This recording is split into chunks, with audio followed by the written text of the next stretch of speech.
Caterine Jubinao arremetió en contra del presidente Gustavo Petro por la llamada paz total. Caterine Jubinao critica fuertemente la gestión de Gustavo Petro. No sé si él perdió el control del país o perdió el control de sí mismo. Bueno, gente, se confirma una petrista, una mamerta, una de izquierda comunista está arrepentida y dice que el comisionado de paz está negociando con el grupo terrorista de las FARC y el ELN. Estos criminales son de la misma rosca. Esta socia del guerrillero Gustavo Petro, que solamente le interesa el grupo terrorista de las FARC y que se reúne a solas con ese grupo terrorista. Dice esta mamerta de izquierda comunista, aliada del guerrillero Gustavo Petro, comisionado de paz, es socio del grupo terrorista de las FARC. Recibe órdenes de las FARC y le ordena al guerrillero Gustavo Petro que tiene que hacer: sacar a la fuerza pública donde están esos criminales.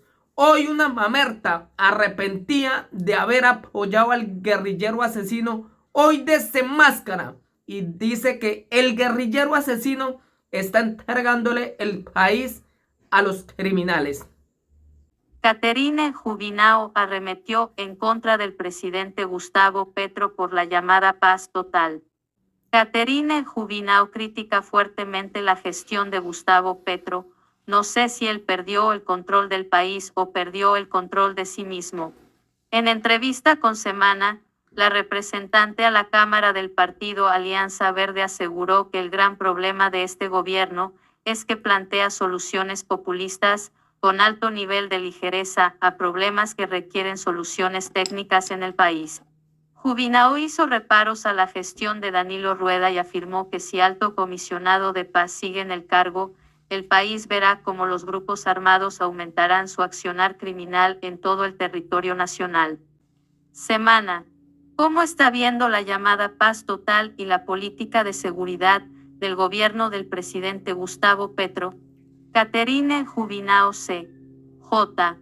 Estamos viendo es un desastre total, una improvisación total y un fracaso total. Así describiría yo, lastimosamente y muy a mi pesar, porque yo tengo que recordar que yo creía en la propuesta de paz del presidente, yo apoyé la paz de Santos. Yo siempre he creído que dado que la Constitución nos impone la paz como un deber y un derecho, pues los presidentes tienen la obligación de perseguir ese fin. Contexto urgente. Petro les dice a las FARC de mordisco que el cese al fuego solo es posible si avanza la negociación. Criminales quieren tregua sin estar en la mesa. Aquí el punto es que el presidente Petro no puso a la gente realmente competente para liderar negociaciones de paz. Si bien Danilo Rueda, en su hoja de vida, uno puede observar alguna experiencia en derechos humanos, él no tiene ninguna experiencia en negociación de procesos de paz, y aquí, en Colombia, hay varios expertos en eso. Entonces uno no entiende por qué ponen a una persona que no tiene experiencia en negociación de acuerdos de paz y que además tampoco ha sabido armar un equipo ni estable ni competente.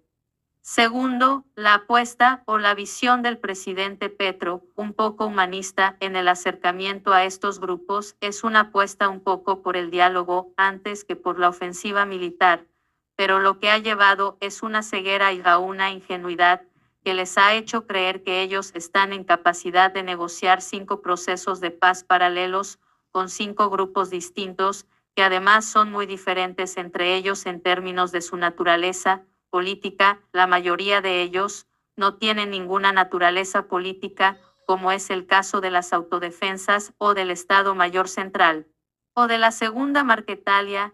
Ahí no hay ningún componente político ni ideológico, ni esos grupos están pidiendo negociar para una reforma social.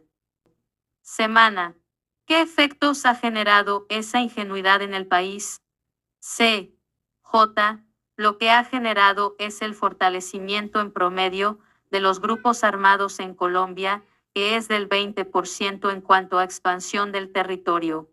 Eso es supremamente grave, porque lo que sí habíamos logrado con el acuerdo de paz era recuperar, no hasta lo ideal donde debimos llegar, pero sí alcanzamos a recuperar algún mínimo control territorial y sí alcanzamos a mermar a muchos de estos grupos en el territorio. Lastimosamente desde 2020 con el gobierno de Duque, pues que ya sabemos que no le apostó a eso, estos grupos se comenzaron a fortalecer otra vez, pero lo que estamos viendo durante el gobierno Petro es que el fortalecimiento ha sido exponencial, ha sido brutal. En apenas un año solamente el fortalecimiento del Estado Mayor Central es del casi 40%, entonces aquí la pregunta es, ¿estos grupos en cuanto habrán crecido en el territorio? ¿Se habrán duplicado? ¿Se habrán triplicado? ¿Se habrán multiplicado por 4? Es decir, hasta donde tenemos que llegar para entender que este no es el enfoque adecuado. Y ahí tenemos el otro problema, que por apostarle a una visión humanista y de no apostarle a la ofensiva militar, lo que hemos propiciado o facilitado con o sin premeditación del comisionado de paz es que estos grupos crezcan tanto en sus integrantes como en su presencia en el territorio, como en las acciones violentas que también están por las nubes, con los secuestros, los homicidios, las extorsiones. Está bien que los ceses bilaterales busquen un cese de ofensivas militares, es decir, entre los grupos y el ejército, pero no ha habido ninguna disminución, por el contrario, se ha presentado un aumento como del 85% de los combates entre ellos y la población civil, es la queda en la mitad. Semana, pero el gobierno del presidente Petro pareciera insistir en esa visión. Lo que más grave me parece a mí, aparte de que estamos demostrando con datos que esto va mal, es que no parece haber la más mínima intención, ni en el comisionado de paz, ni en el presidente Petro, de cambiar el equipo y realmente poner en esos cargos a gente competente. Tampoco hay ningún interés de reenfocar la paz total, de hacerle una reingeniería. Semana, ¿usted cree que en estos momentos la fuerza pública, con el ministro Iván Velázquez, está maniatada? Aquí lo más triste y preocupante es que sí hay una desconexión total en el comisionado de paz y el Ministerio de Defensa.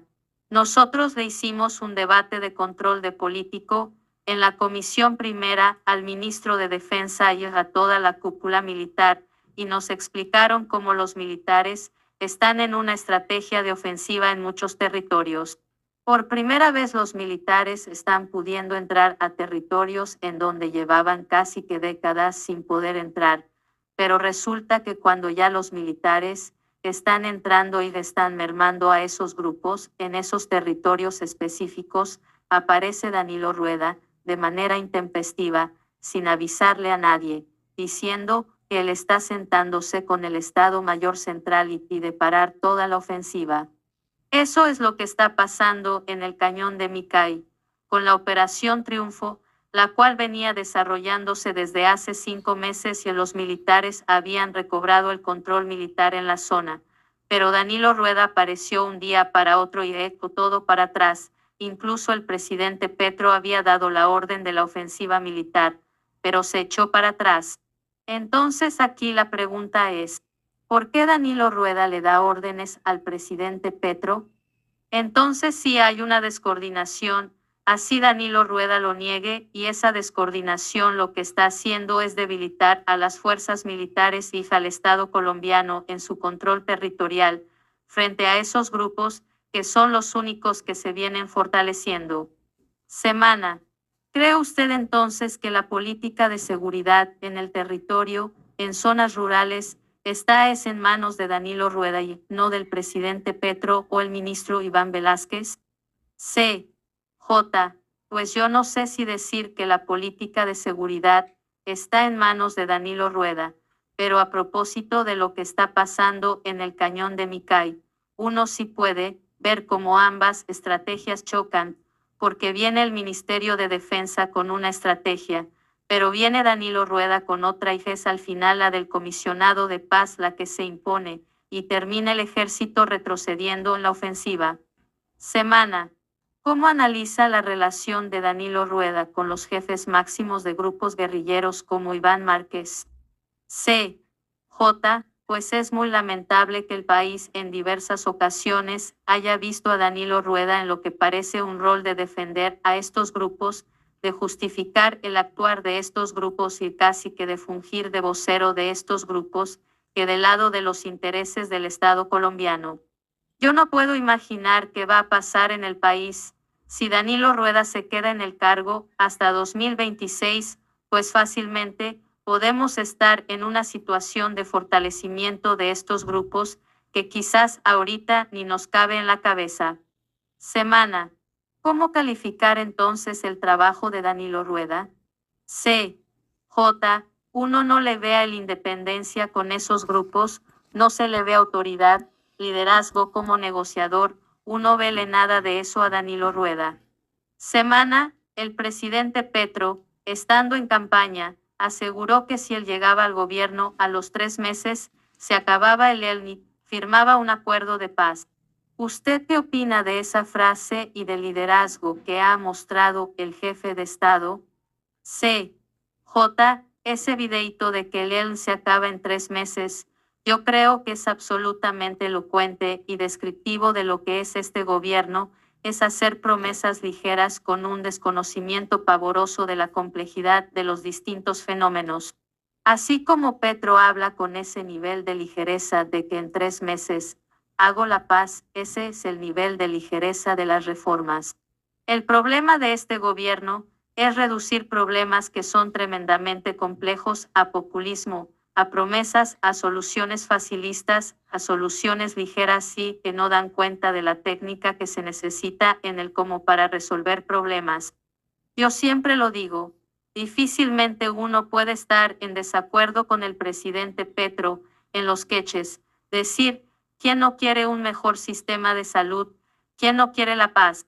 El problema es que en el gobierno reducen todos los problemas de este país a promesas populistas, pero cuando les toca ejecutar, como es el caso de una negociación de paz, nos quedamos viendo un chispero y nos damos cuenta que no tienen idea de lo que están haciendo, ni siquiera contratan a la gente competente y terminan en un espectáculo de improvisación, que es lo que está llevando a que la misma gente que apoyó al presidente Petro ahora le esté retirando su apoyo.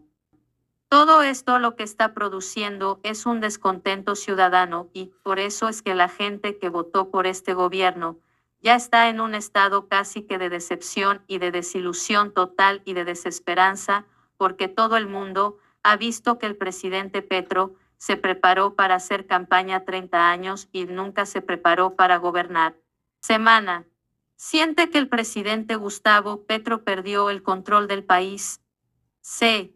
J. No sé si él perdió el control del país o perdió el control de sí mismo.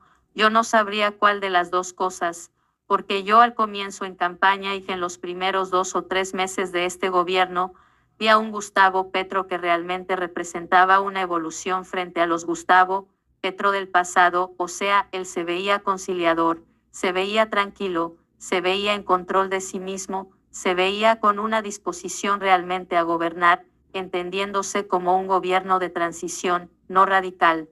Pero ya no está ese Gustavo Petro en este momento, desapareció. Ahorita vemos a un presidente profundamente errático, sumamente impulsivo, un presidente absolutamente esclavo de Twitter, que gobierna por Twitter, que pelea por Twitter, que decide por Twitter, un presidente que incumple sus compromisos, que llega tarde a todo, es un presidente al que en este momento uno no le ve el control, de manera que aquí la primera reflexión es que el presidente tiene que estar en control de sí mismo para poder gobernar y para poder controlar todas las esferas del gobierno.